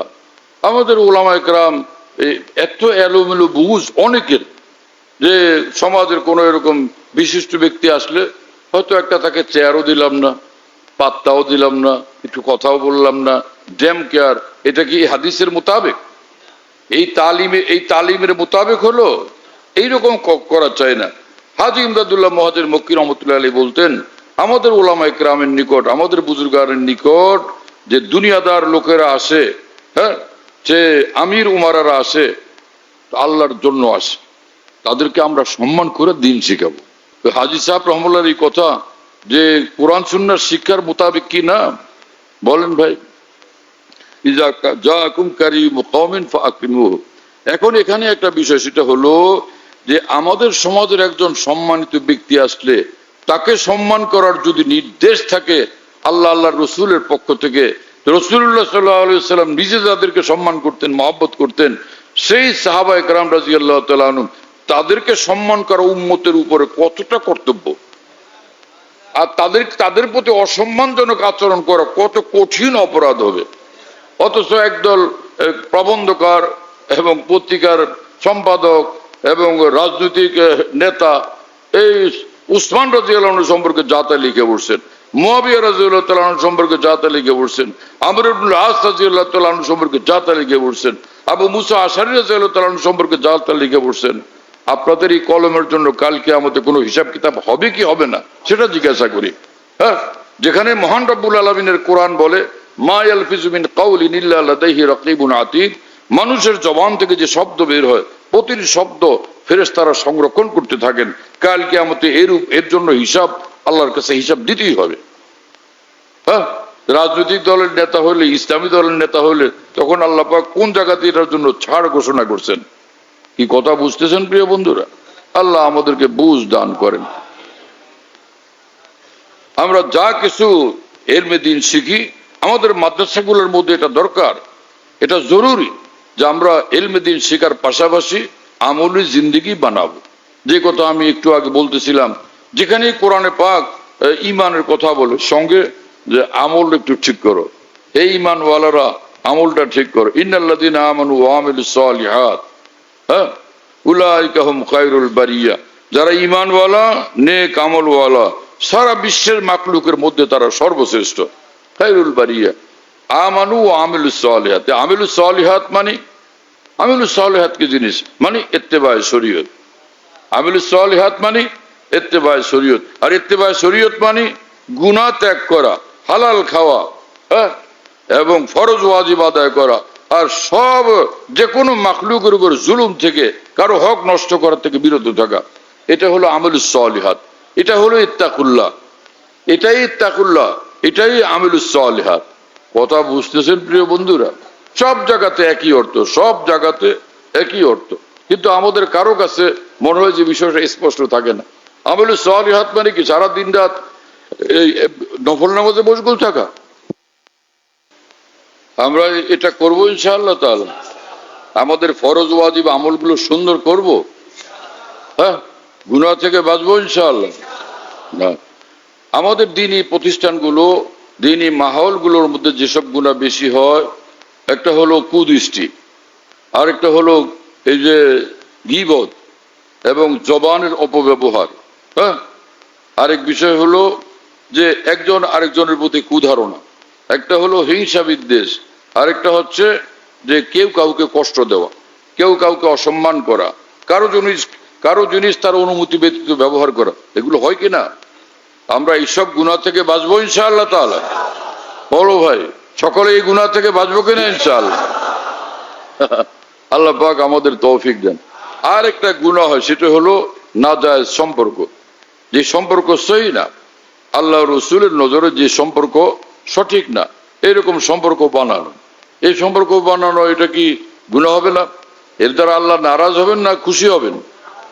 ফের আল্লাহ নারাজ হওয়ার সম্পর্ক রাখা চাই না না রাখা চাই? এর থেকে বাঁচার, কুদৃষ্টি থেকে বাঁচার, নাজায়েজ এবং হারাম সম্পর্ক থেকে বাঁচার জন্য রাস্তা একটাই, সেটা হলো নফসের উপরে তলোয়ার চালাইতে থাকা। এছাড়া কোনো উপায় নেই। যে মন এই ব্যাপারে এত নরম থাকে, এত দুর্বল থাকে, এত কমজোর থাকে, নিজেরা মানুষ বুঝাইতেই পারে না। এই বিষয়টা থেকে বাঁচতে হবে। এটা কেন? এটা আল্লাহ একটু ছাড় দিলেন না? রাসূলুল্লাহ সাল্লাল্লাহু আলাইহি ওয়াসাল্লাম আল্লাহকে বুঝাই বললেই পারতেন যে পোলাপান টোলাপান এরকম ঝামেলায় পড়ে গেলে নিজেরে সামাল দেওয়া কঠিন, ঘুম আসে না, কিছু না, রাত বাজে 2:30 3টা, আমার ভাইয়া কই? ভাইয়ার জন্য ঘুমই আসে না, চটপট চটপট ছোট্ট এখন মেসেজ লিখলো অথবা একটু চিরকুট লিখলো, ভাইয়া রে, রাত তখনও 3টা বাজে, আমার ঘুম আসে না তোমার ভালোবাসার যন্ত্রণায়। আরে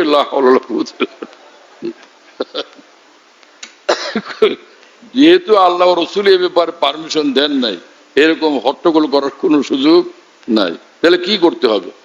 যে আমি তো মরেই যাবো। মরেই যাও, মরলে মরেই যাও, এখানে তোমার জানাজা হবে, ইনশাআল্লাহ তুমি শহীদের মর্তবা পাবে।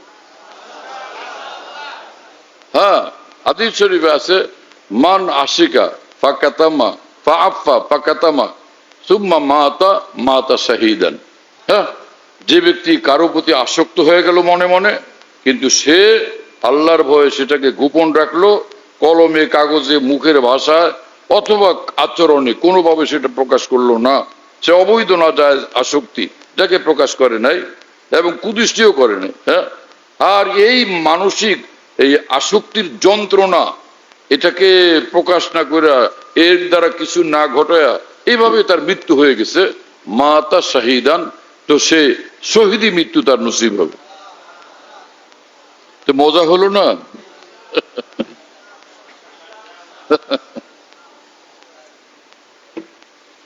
আর এই সকল ঝামেলা করতে গেলে সে ভালো আলেম হয় না। এই আরেকজনের ধান্দা অবরণীয় চিন্তা ভাবনা করা, লেখালেখি করা, ভালোবাসা নিবেদন করা, তারটা আবার গ্রহণ করা, তাই না?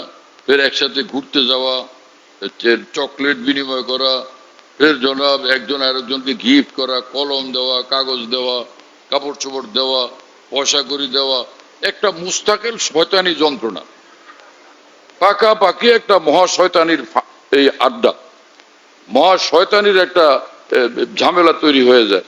তো এইটা করতে গেলে এই মানুষ এই শয়তানি করবে না, সে আলেমে দিন হবে? কি কথা বুঝতেছেন? আমি তো এইটুকু বললাম সাহস টাহস করে, একটা ঘটনা শুনে দিই, তাহলে আন্দাজ করা যাবে আমাদের বুজুর্গান তিনি ব্যাপারে কত কঠোর ছিলেন। হ্যাঁ, সেটা হলো এই যে শেখুল হাদিস মাওলানা জাকির রহমাতুল্লাহর নাম শুনছেন আপনারা? ভালো তো। মানুষটা কেমন, ছোটখাটো আলেম না অনেক বড় মাপের আলেম? তো তার বাবার নাম হযরত মাওলানা ইয়াহিয়া কান্দলভী রহমতুল্লাহ আলাইহ, যিনি মাওলানা রশিদ আহমদ গঙ্গুহি রহমুল্লাহর ছাত্রও ছিলেন, তার খলিফাও ছিলেন, তার খাদেমও ছিলেন। সেই মাওলানা ইয়াহিয়া কান্দলভী রহমতুল্লাহ আলাইহ নামাজের পরে এই তালবে ইলম জাকারিয়া, মানে তাল মাদ্রাসার ছাত্র পড়াশোনা করেন, তার ডাকছেন নামাজের পরে, এই জাকারিয়া, তোমারে দেখলাম যে এই এই ওয়াক্ত নামাজ যার সঙ্গে পড়ছো, যার পাশে দাঁড়ায়, এই বিগত ওয়াক্তের নামাজও তার পাশে দাঁড়ায় পড়ছো, তার মানে কি তার সঙ্গে ভালোবাসার সম্পর্ক কায়েম করছো তুমি?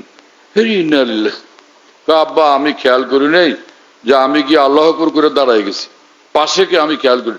ঠিক তো আব্বা, আল্লাহর কসম আমি একদম কে যে পাশে আমি খেয়ালই করি না।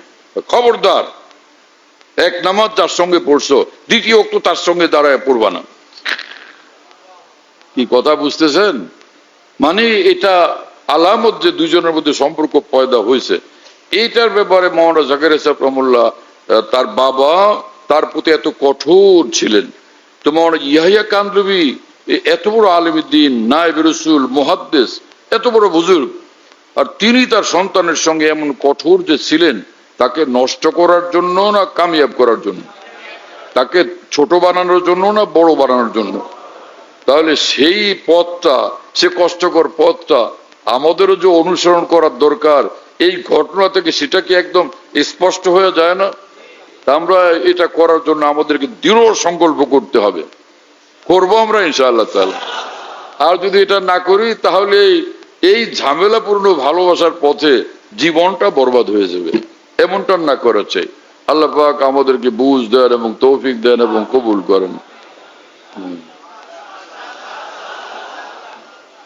আর ভাই, তোমরা সকলে আমার সুস্থতার জন্য দোয়া করবে। আল্লাহ যেন আমাকে সুস্থ করেন এবং সুস্থতার সঙ্গে দিনী খেদমাত করার আল্লাহ তৌফিক দেন, হায়াত আল্লাহ বরকত দেন। বস ঠিক আছে।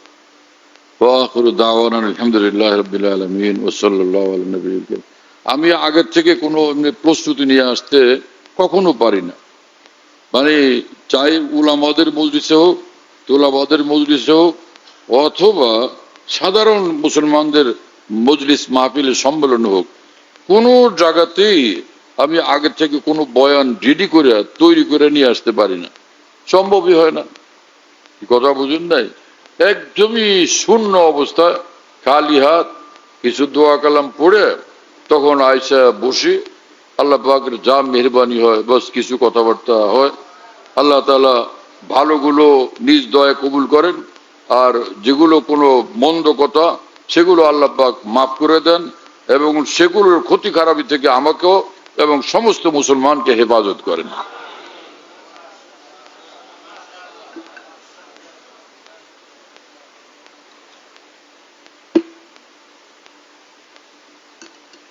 কোন এই যে অনেক বড় আলেম মানুষ, মিরপুরের হুজুর মাওলানা হাবিবুর রহমান সাহেব, শেখুল হাদিস মাওলানা হাবিবুর রহমান সাহেব বসে রয়েছেন।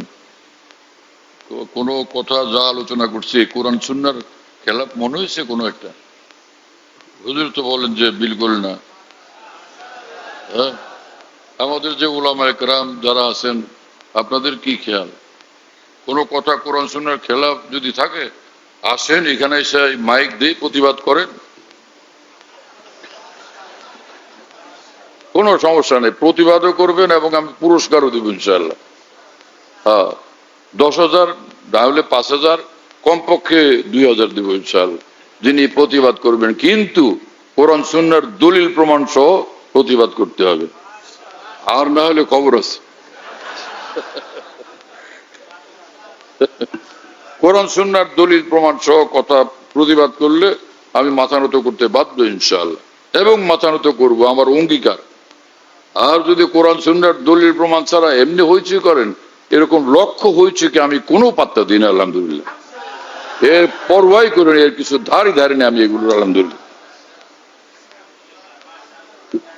यूट्यूब बैठो तो एक कोहे गरा मालूम होता हूँ, तो झुलब खोलो तो एक दरिया रवा मालूम होता हूँ। अना सखरतुल वादी इज़ा मा ज़ुहिमत व इज़ा नतक़तु फ़इन्ननिल जौज़ाउ। अल्हम्दुलिल्लाह रब्बिल आलमीन। अल्लाह ताला আমাদেরকে মাফ করেন। अल्हम्दुलिल्लाह रब्बिल आलमीन। वस्सलातु वस्सलामु अला सय्यिदिल मुरसलीन وعلى آله وأصحابه أجمعين. اللهم اغفر لنا ما قدمنا وما أخرنا وما أعلنا وما أسررنا وما أسرفنا وما أنت أعلم به منا. أنت المقدم وأنت المؤخر، لا إله إلا أنت. اللهم اجعلنا هداة مهتدين غير ضالين ولا مضلين. اللهم حبب إلينا الإيمان وزين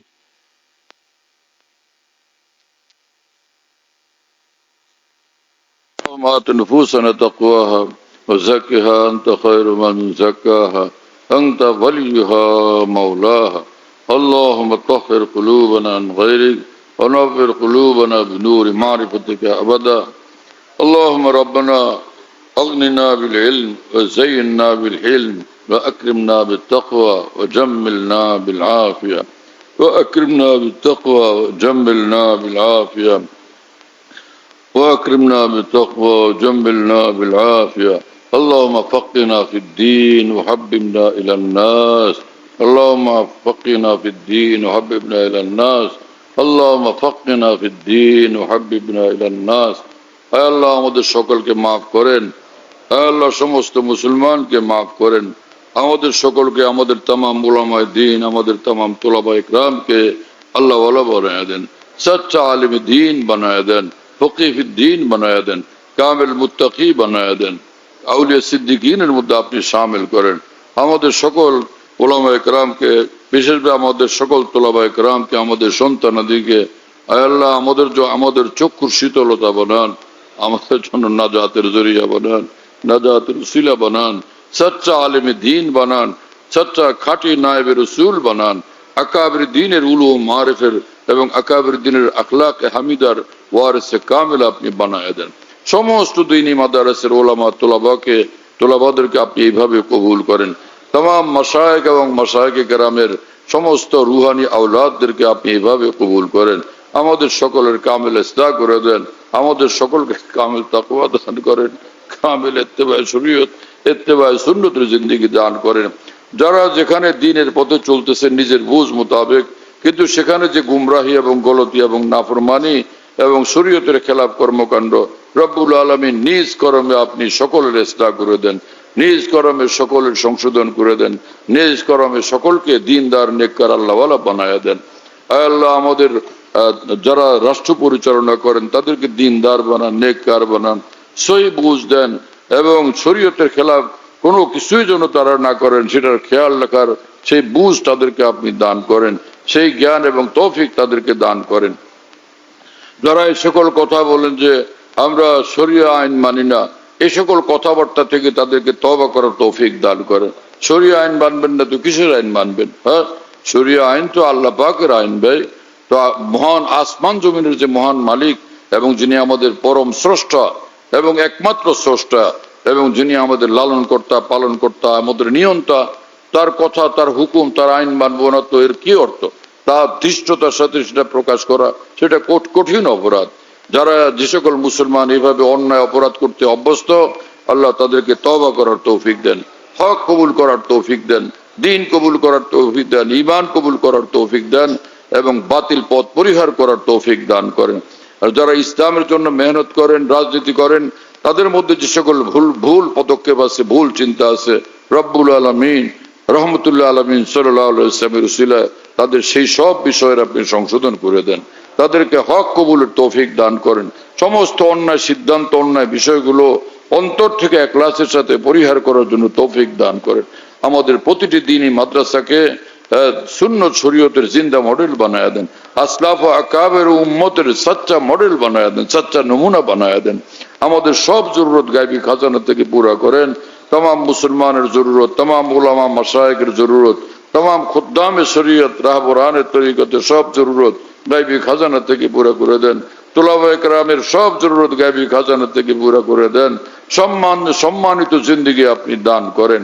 আমাদের দেশের সব জরুরত আসমানি খাজানা থেকে পুরা করেন। প্রতিটি মুসলিম দেশের সমগ্র মুসলিম বিশ্বের সব জরুরত আসমানি খাজানা থেকে, করমে গায়রে মাহদুদের খাজানা থেকে আপনি পুরা করে দেন। বাংলাদেশকে, পাকিস্তানকে, উজবেকিস্তান, আজারবাইজান, তুরস্ক, সৌদি আরবকে আয় আল্লাহ পৃথিবীর সবচেয়ে শক্তিশালী দেশ বানায় দেন, দ্বীনের দিক থেকে এবং খনিজ সম্পদের দিক থেকে, অর্থনৈতিক দিক থেকে, সামরিক দিক থেকে, সর্বদিক থেকে আমাদের এই মুসলিম দেশগুলোকে এবং সবচেয়ে শক্তিশালী বানায় দেন। অন্যান্য মুসলিম দেশগুলোকে শক্তিশালী বানায় দেন। কিয়ামত পর্যন্তের জন্য ইসলাম এবং মুসলমানের শত্রুদের উপরে আমাদের সমস্ত মুসলিম জাহানকে ফাতেহ এবং গালেব বানায়া দেন, ফাতেহ এবং গালেব বানায়া দেন, ফাতেহ এবং গালেব বানায়া দেন। কিয়ামত পর্যন্তের জন্য এই সব দেশগুলোকে, আমাদের মুসলিম দেশগুলোকে সুন্নি রাষ্ট্র বানায়া দেন এবং কিয়ামত পর্যন্ত শত্রুদের উপরে বিজয়ী বানায়া দেন। আয় আল্লাহ আমাদের সব জরুরত গায়বী খাজানা থেকে পুরা করেন। আমাদের এই জামিয়ার যত জরুরত সব আসমানি খাজানা থেকে পুরা করেন। আমার শেখ রহমতুল্লাহ আলাইহির উসিলায় তিন দাদা শেখ হযরত মাওলানা শাহ আব্দুল সাহেব রহমতুল্লাহ আলাইহি, মাওলানা শাহ আব্দুল গনি ফুল রহমতুল্লাহ আলাইহি, হযরত মুহিউসুন্নাহ এবং হযরত মাওলানা শাহ মোহাম্মদ আহমদ সাহেব এলাহাবাদী রহমতুল্লাহ আলাইহি, এই সকল আকাবেরের বরকতে আমাদের এই বড় দ্বীনি প্রতিষ্ঠানগুলোকে আপনি কবুল করেন এবং এর সব প্ল্যান পরিকল্পনাকে আপনি কবুল করেন।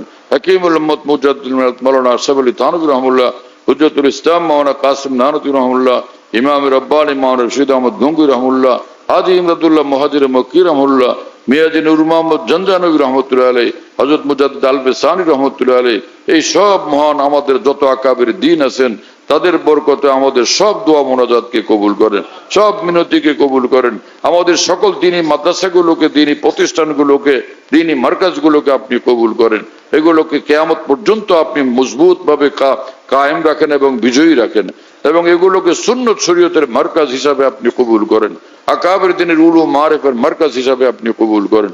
আমাদের সকলকে, আমাদের উলামা এবং তোলাবাদেরকে আকাবের দিনের সচ্চা নায়েব এবং নুমাইন্দা বানায় দেন। রাসূল পাক সাল্লাল্লাহু আলাইহি ওয়াসাল্লামের সচ্চা নায়েব, সচ্চা ওয়ারিস আমাদেরকে বানায় দেন। আল্লাহুম্মা রাব্বানা তাকাব্বাল মিন্না ইন্নাকা আনতাস সামিউল আলিম ওয়া তুব আলাইনা ইন্নাকা আনতাত তাওয়াবুর রহিম। সুবহান রাব্বিকা রাব্বিল ইজ্জাতি আম্মা ইয়াসিফুন ওয়া সালামুন আলাল মুরসালিন আলহামদুলিল্লাহি রাব্বিল আলামিন সাল্লাল্লাহু আলান নবিয়্যিল কারীম। আমাদের ঢালকানগর খানকাহে যেখানে আমি আছি, আমাদের এখানে যদিও খানকা এমদাদি আশরাফি আছে, কাছাকাছি আরেকটা আছে, তাই না? তো আমরা এখানে এই নামে এখন এটাকে বলি যে খানকা ইয়াদগারে হাকিমুল উম্মত। বলো খানকা ইয়াদগারে হাকিমুল উম্মত, বলো সবাই খানকা ইয়াদগারে হাকিমুল উম্মত। মনে রাখো, বলো খানকা ইয়াদগারে হাকিমুল উম্মত। হাকিমুল উম্মতের স্মৃতি এখানে স্মরণকারী খানকা। হ্যাঁ, হাকিমুল উম্মতের কথাবার্তায় আলোচনা হয় আলহামদুলিল্লাহ, একটা নাম, কিন্তু তামাম আকাবের কথাই আলোচনা হইতে থাকে আলহামদুলিল্লাহ। বাইতুল হক জামে মসজিদ, ছাপড়া মসজিদ বলে, 5 তলা বিল্ডিং, ওটার নাম ছাপড়া মসজিদ। সেই পুরানো নাম এটা আছে। তো ছাপড়া মসজিদ, সেখানে প্রত্যেক ইংরেজি মাসের দ্বিতীয় বৃহস্পতিবার আসর থেকে রাত 10টা সাড়ে 10টা পর্যন্ত এখানে মাসিক ইজতেমা হয়। যাদের সহজে আসা সম্ভব আসবার চেষ্টা করবেন ইনশাআল্লাহ, মাসে একদিন ইনশাআল্লাহ তাআলা মজলিসের দ্বারা ফায়দা হবে। আল্লাহ তাআলা কবুল করেন। এখানে যে মাসিক মজলিস হয়, খোলাফায়ে কেরাম যারা আছেন সারা দেশে নিজ নিজ জায়গা থেকে মাইক লাগায় সেটা শোনার ইহতেমাম করলে ভালো হবে। কমপক্ষে এতটুকু যে এশার নামাজের পরে, সেদিন ইজতেমার দিন এশার নামাজের পরে যেটুকু মজলিস হয় কিতাব থেকে পড়ে শোনানো হয়, তারপরে আমি নিজে মজলিসে বসি, হয়তো কথা বলি। তো সেই অন্তত এশার পরের অংশটুকু যেন সারা দেশের খোলাফায়ে কেরাম নিজের জায়গা থেকে শুনবার ব্যবস্থা করা নিরাপদে সম্ভব হলে সেটা করবেন। আল্লাহ তাআলা কবুল করেন। খানকা বিডি এই অ্যাপস এটা খুলতে পারলে ওর মধ্যে বয়ান, কবিতা, বুকস ইত্যাদি সব একসঙ্গে পাওয়া যায়। খানকা বিডি হলো এরকম, স্পেলিং হলো KHANQAH, এর সঙ্গে লাগালাগি বিডি, খানকা বিডি। এই অ্যাপসটা খুললে ওর ভিতরে বয়ানগুলো পাওয়া যায়, ডাইরেক্ট শোনা যায় কি, এবং ডাইরেক্ট শোনা যায়। হযরতুল্লাহ দামাত বারাকাতুহুমের বয়ান, যেখানে বয়ান করেন সব বয়ান নেটের মাধ্যমে, টেলিগ্রামের মাধ্যমে পাওয়া যাচ্ছে। হযরতুল্লাহ দামাত বারাকাতুহুম যখন বয়ান করেন, বয়ানটা আমরা দেশ বিদেশ থেকে, দুনিয়ার যে কোনো জায়গা থেকে আমরা পেতে পারি। এই জন্য মুফতি শহীদুল ইসলাম শাহ হুজুরের নম্বরে যোগাযোগ করবেন 01715 80 18 69 80 18 69 01715 80 18 69। যাতে মনে থাকবে ইনশাআল্লাহ সবার। 01715 80 18 69। বলো ভাই, 01715 80 18 69। অনেক সোজা তো ভাই, মাশাআল্লাহ, অনেক সোজা করে দিছে।